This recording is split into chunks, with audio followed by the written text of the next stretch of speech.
these guys are going to have to find ways to get outs. And if they're not, then the Royals have to pivot quickly. In this type of season, as I've talked about, in other areas of this team, expectations change. And you can't just give up, wave the white flag if a certain guy comes in.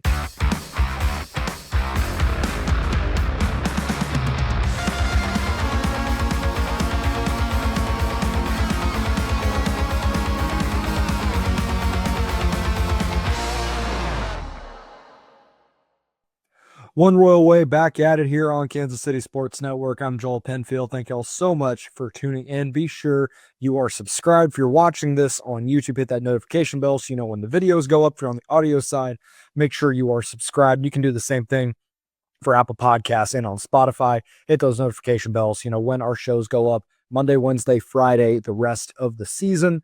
The nice thing about doing multiple shows a week now is that we don't have to condense 6 games worth of content into 1 hour. I can do 2 or 3 games at a time.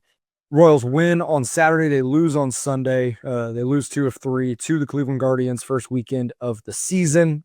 Bit of a disappointing game, specifically on Sunday. Just never really felt like they were in it. It was just a weird game. Didn't go their way, is what it is. There's 159 more of these. And they got 2 series coming up this week that they'll need to get some momentum and kind of get on the right track for. But we'll talk about it and see where the Royals need to improve and what's going right for them. As we do that, the show is always brought to you by Emprise Bank, our partners in Possible, member FDIC. We can't thank them enough for their support here at KCSN and this podcast, One Royal Way. Thank them very, very much for that. So we'll start with the game on Saturday. The Royals win that game 4-3 in comeback fashion, 2 in the 7th. Ultimately, the difference, a Michael Garcia home run and a Bobby Witt Jr. RBI single, and the bullpen locked it down from there. It started out kind of inauspiciously, as I mentioned on the Friday episode, leading in with having Seth Lugo and having Michael Wacha go over the weekend. You feel pretty good about your chances when you have those types of pitchers in, going for you. And the top 3 in this rotation, you feel pretty good about your chances going in. No matter how well the offense is playing, you're going to at least be in the game and have a chance to win.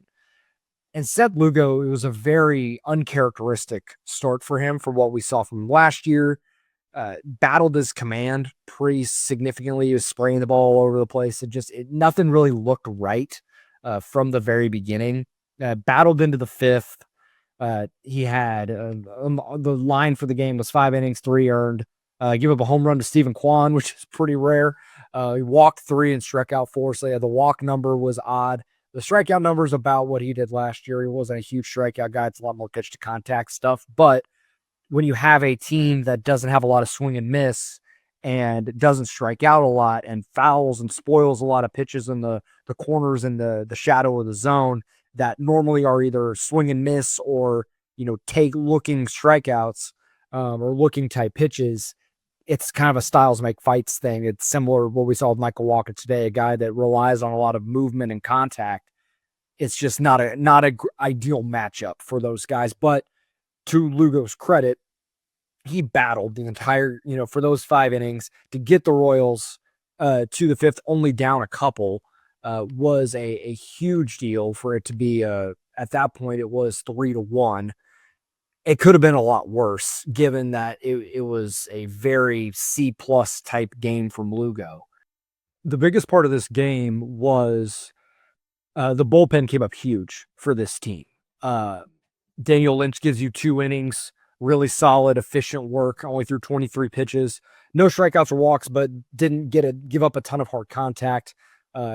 Worked a lot of his off-speed stuff, really worked backwards most of the game. His fastballs got pieced up a little bit, but the slider and the changeup were really effective for him.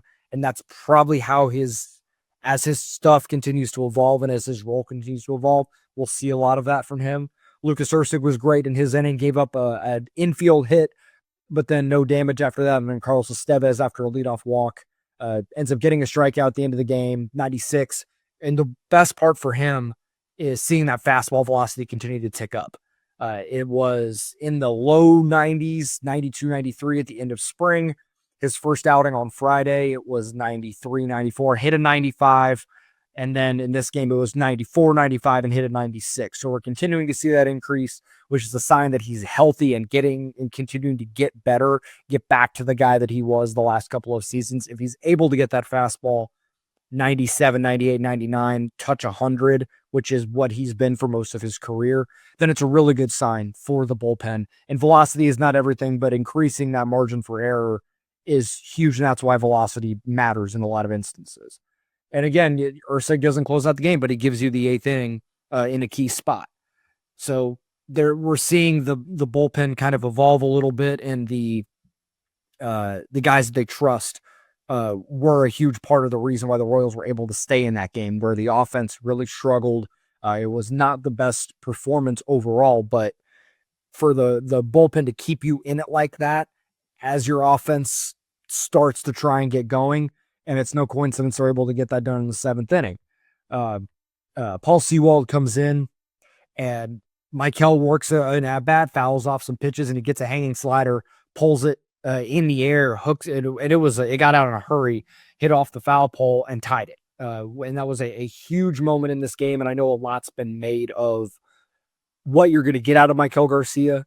Sometimes it's kind of hard to tell with him, but he's hit the ball hard. He's looked comfortable at the plate so far this season, and he has worked on being a more well-rounded hitter when it comes to where he's hitting the ball and not being so pull happy. But when you have the opportunity to get on a ball, pull side, and hit it in the air and elevate like he did, then you need to take those opportunities. And he's a good enough hitter where he can do that from time to time. Even if that doesn't need to be his game, he showed that he can do it. And that was a really big moment in the game. And for it to come from him and not a Bobby Vinny or Salvi at that point, it gave a bit of an injection into the team there that continued that seventh inning, where Bobby comes up later on and gets the RBI single with 2 outs and gets the go-ahead run. You go to Ursig, you go to Estevez, game over.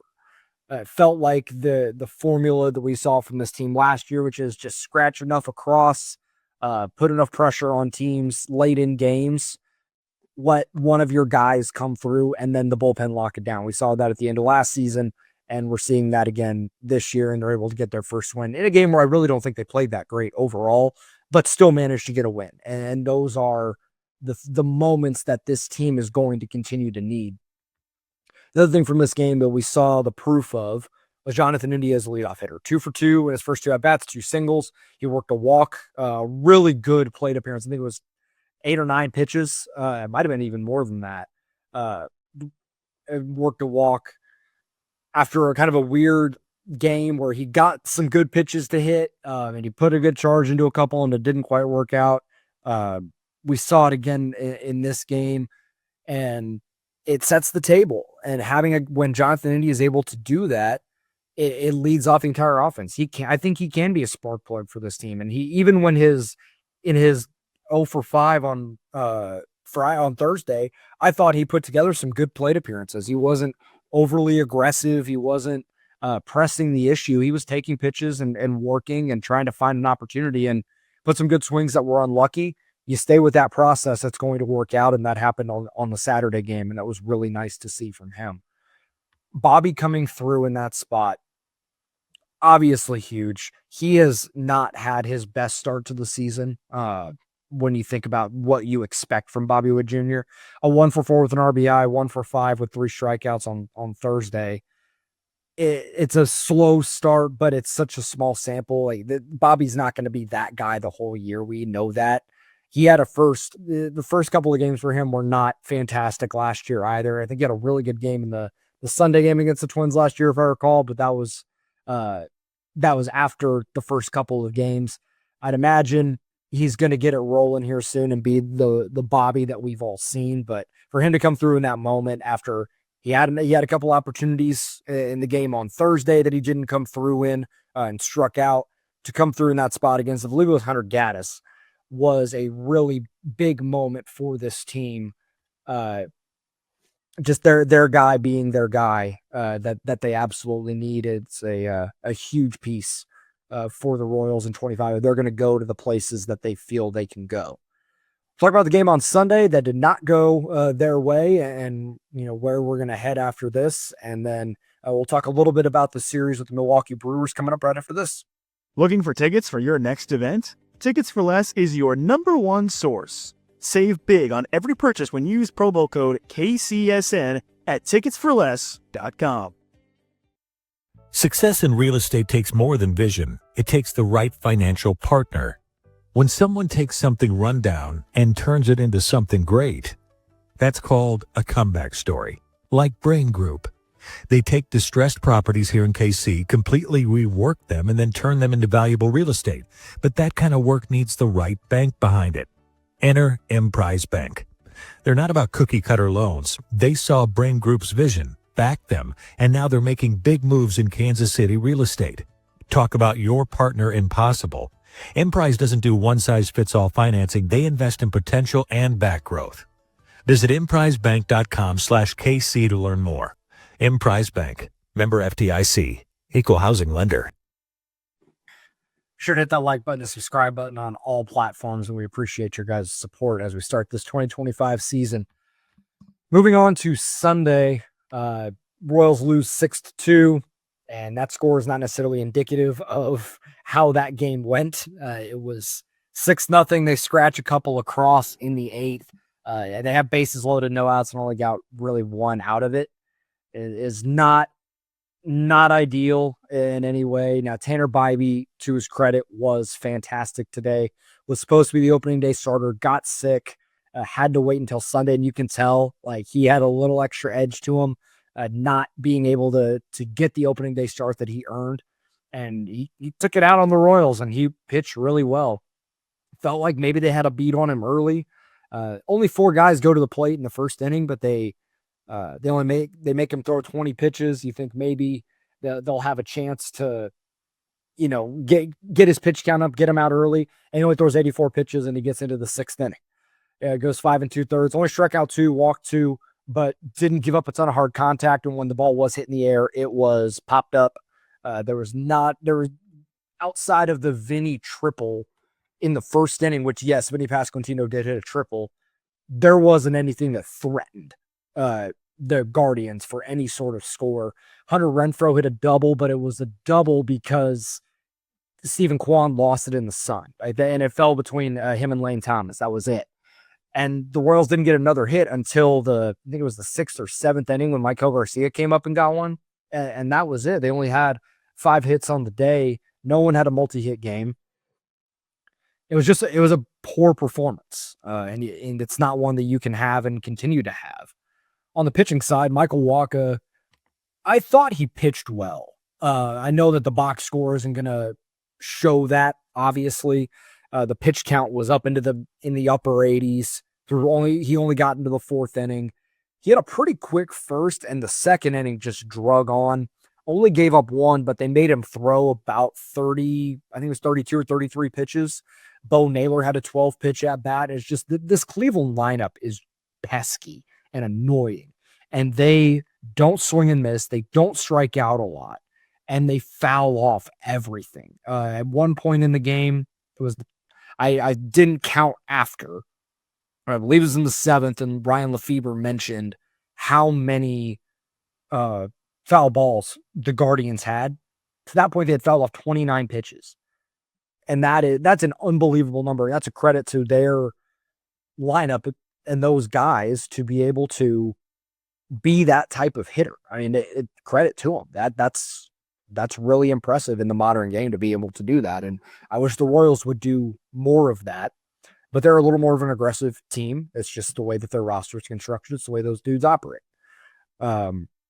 This is going to be a really tough matchup with Cleveland for the rest of the year. These are 2 teams that are they're similar in a lot of ways, but they have a lot of differences. And we saw the way those differences played out. And that was the main reason why Cleveland won the series. They were a more patient team at the plate. They didn't have a ton of swing and miss, and their bullpen shut it down, and their starters did enough to win. The Royals did a lot of that too, but not to the same degree. They made some mistakes in the field. Jonathan India misplayed a ball. There was another Hunter Renfroe did not have he had another throw to the plate where a lot of his defensive value comes from his arm, and He has had 3 opportunities to throw runners out at the plate, and he missed up. If you're going to miss throwing it directly to the plate, it's got to be up the third base line to at least have a chance. And all 3 throws were up the first base line away from the plate with no chance to tag. And Hunter Renfroe didn't have a good series at all, defensively or offensively. The weird double that shouldn't have been a double notwithstanding. The only reason it's a double is because Quan never touched it. So it was never counted as an error because no fielder touched it. This team has to get better in a lot of areas. And today was a really big example of that. And another thing that people talked about a lot was some of the bullpen usage today. And I know that was a big conversation on Thursday as well, but you can't throw, Ursig and Estevez and all these guys every single day. It's just, you can't work that way. They had to rely on some of the guys at the bottom of their bullpen. Sam Long, he gives up a 2-run home run to Kyle Manzardo, who all of a sudden is just hitting lefties like crazy. He's going to be a pest for the rest of this season, and a guy that the Royals are really going to have to pay attention towards. Chris Stratton goes nearly 2 innings, throws a bunch of pitches, and it was a normal Chris Stratton game where he gives up a couple hits, he walks a couple of guys, give up a couple of runs. They weren't able to keep these guys are not able to keep the Royals in the game the same way that Harvey and Estevez and Ursig and Lynch were able to do. So now you got to wonder how the roles continue to shift. And obviously you cannot throw, as I mentioned, like Hunter Harvey, who looked great again today as well, Lucas Ursig and Carlos Estevez every single day, on Serpa most days too. These guys are going to have to find ways to get outs. And if they're not, then the Royals have to pivot quickly. In this type of season, as I've talked about, in other areas of this team, expectations change. And you can't just give up, wave the white flag if a certain guy comes in. Sometimes if the game is really out of hand, that has to happen because you have to save your bullpen. And if the game is well in hand, then it's that way. But it was 4-0. And we saw yesterday, you're down 3-1. You should have some chances to win this game, or at least, keep yourself in it. And Chris Stratton couldn't do it. John Schreiber gives up a home run as well. And we're having maybe entirely different conversations if one of those guys is able to throw up a 0, or, and then it changes how maybe the perception of the bullpen. But obviously one outing isn't going to define these guys, but it's certainly not a great start. And Sam Long has had a really tough start to the year between what happened in the 10th inning on opening day. And then today you're expecting him, with a couple of lefties up, hopefully to get to be able to get the lefties, turn it on over to somebody else. And instead he misses a location really badly and gives up another home run. It's something that you can't happen. And this team is going to have to adjust it and figure out, who they can trust outside of those 5. I'll throw Lynch in there, given the way that they want to use him in that kind of multi-inning. And I thought he did really well on Saturday, even if he didn't strike out, didn't look, it wasn't like prime Kershaw or anything, but clearly he can go out there and get guys out. And he was able to do that for 2 innings and save the bullpen. So they didn't have to try and go to Ursig in the 7th. They could go out and throw Daniel Lynch. You just don't want it to be a situation where if Ursig and Estevez are burned, which they were because they threw back-to-back games, Hunter Harvey, I don't think they wanted to use unless it was their winning situation. These guys still need to go out and get outs to be productive. And if not, then they're going to have to dip into Omaha, where they probably have some guys down there they can trust. Noah Cameron can probably come up and get outs. John Bolin, they believe in. Evan Sisk is another guy. There are options there. And I could see them making some shuffling and throwing some darts up there. Hey, who's going to be able to get outs for us? Who are we going to be able to trust as this season moves on? And that is going to be part of it. It's not all bad. It's 3 games. But in a divisional race, these are the types of games that matter. And the Royals won the series against Cleveland last year, 8-5. You're going to have it's a little bit of a hole being down 2-1 early. And I think they're going to be able to figure this out. I still believe in the makeup and the mentality of this team that they're going to be able to get it done. But there are going to be a lot of things to work through. Work through on the flight to Milwaukee, and we'll see what they can do there. And then coming back to face Baltimore. One last thing from this game, and it was scary as hell to see at the very end. Emmanuel Clase comes in the game to face Jonathan. He's facing Jonathan India and buzzes the tower with a fastball up. And according to what Vinny Pasquantino said after the game during his little press conference, it was the first time he had thrown a four-seam all year and just missed in badly and nearly got India. And then he goes back up to the same spot with, I believe, no intention. Like, it was just a fastball that got away, but it cutter that at 99, 100 hits India in the ear hole. And clearly he's upset after getting buzzed the pitch before. It's unfortunate. The only thing we know right now is they do not believe he was cleared did not have a concussion, but they're going to run some further tests to see where he is at. Okay, so according to Andy Rogers, I have the tweet here. The Royals believe it's non-concussive, but we're waiting on some imaging, and he'll be evaluated over the next few days. That tells me he is not going to play, at least early in this Milwaukee series. Where they go for the leadoff hitter is a mystery, and we'll see what Matt Quatrero and the research and development department comes up with to get the best lineup possible, because not having Jonathan India in there, it changes the lineup entirely, and we move closer back to what we had last year, which is Bobby Witt Jr. is up with one out and no one on. And it seemed like India was starting to get his feet underneath him a little bit. He put together some really good plate appearances today, last couple of days, but now it's going to change a little bit, and just hoping he's okay. That was really scary to see. Anytime a big time fastball gets up around someone's head, it's really scary. Guys are throwing harder than ever before. You hope that he's all right, and it's not going to be a long-term thing for the rest of the season. We'll go ahead and talk a little bit about this series with the Brewers. So we know two of the three pitching matchups. We will know more on Tuesday for who the Brewers are going to pitch, but it'll be Chris Bubich on Monday against Elvin Rodriguez. That's a 1:10 first pitch. So you're looking forward in the afternoon, not in the evening. Night game on Tuesday, Michael Lorenzen's going to pitch there. Still to be determined who Milwaukee's going to throw there. And then this is going to be a deal fest. Wednesday, getaway day, 12:10 first pitch at Central Time. Cole Reagans versus Freddie Peralta.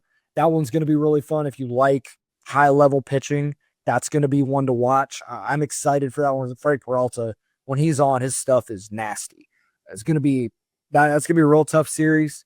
I still feel confident that the Royals are going to be able to get it right the ship, and move on. They did that most of last season. They lost the series. You felt pretty good about them the next game, getting right and going from there. It still, again, a lot to clean up, and we need to see more from the bottom of the lineup. We need to see more out of Bobby, and we'll see what they're able to do. I'm obviously excited just because baseball's back, and we got 159 more of these, but I want to continue to see more and because I want them to be the team that I picked preseason. I'm not so negative that I want them to confirm any priors, right? Like, I believe this is going to be a good team, and they started 1-2 last year. They went to Baltimore, had a really tough series, but they found ways to win games, and I think they're going to continue to do that. This season is not that dissimilar from last year in the way that they started. So we'll see. The Brewers, like the Royals, had a tough series, but it was a tight, close series pretty much the whole way through. Today, a little less, but you know what I mean? Like, on the whole, you can tell that Cleveland and Kansas City are pretty evenly matched. The Brewers got whacked by the Yankees. 15 home runs given up. They gave up 3 on the first 3 pitches. They gave up 9 total. It was a franchise record for the Yankees. They gave up 6 more today, or 3 or 4 more today. It was a they were summarily whacked. You wonder where they're at psychologically. After that, maybe a flight home and getting back to their home ballpark will rejuvenate that. But certainly it was less than ideal for what the way the Milwaukee Brewers wanted to start their season. I'm curious to see what Chris Bubich does. I don't exactly know what we're going to get. I feel like I know what I'm going to get out of Michael Lorenzen. Kind of similar to what Seth Lugo did. Like, he get me to the 5th, give up 3, and turn it over to the bullpen. if he gives you that every fifth day, like you feel pretty good about where the rotation is going to be. And then I want to see Cole Reagan's bounce back after he self-admittedly not having his best stuff and needing to be better in a couple areas. He didn't turn in back-to-back average or below average starts most of last season. So I feel like we're going to get back to see the Cole Reagans that he was last year. So we got some, solid pitching, and I want to see the offense continue to scratch runs across. Bobby get rolling. Vinny keep it rolling. And we'll see what happens. There's still a lot of unknown. There's still not a lot to go off of right now because it's only 3 games. But as we continue to build sample sizes, we'll have some narratives we're able to talk about a little bit more than just me sitting here kind of rambling and going, well, this happened, but it's only 1 outing or 10 plate appearances or whatever it is. So we'll see. The minor league season AAA has started. They started over the weekend. The rest of the minor league guys start this week as well. So I think we'll get the minor league rosters probably in the next couple of days. And I'm excited to see what that's going to look like. And we'll talk about those guys a little bit throughout this show. It may not be a devoted segment like it was last couple of seasons with Jordan and Josh, just because the timing's a little bit different now. But I'll whenever performances suggest it or, deserve it, I will be sure to give those guys a shout because they deserve it for grinding in the minors. It's a big deal. Those guys are trying to make it. So they deserve some shine as well. Thank you all so much for tuning in to this episode. I will get better about not rambling, saying as often. I'm still getting used to doing this whole thing myself, but really appreciate you guys. And we will talk after the first couple of games of the series with the Milwaukee Brewers. Take care, guys. Oh, before I go, I do want to give Toast Game because that is coming back this year. Shout out Holiday Distillery for sponsoring this segment. As again, can't land the plane on this freaking show more often than not. But I am going to Toast Game Michael Garcia. Big time home run on Saturday. Came through with another hit today. There's been a lot made about what he can give this team after a really rough year. He's had a good start, even after he didn't start opening day, still made an impact in that game with a hit late and then gets the big home run on Saturday. Good to see. I want to see him continue to keep this up because if he's able to take a step forward this season, it changes the way we talk about this offense quite a bit. So to Michael Garcia, shout out. And I will not forget to do that before I do an outro. We'll talk to you guys next time.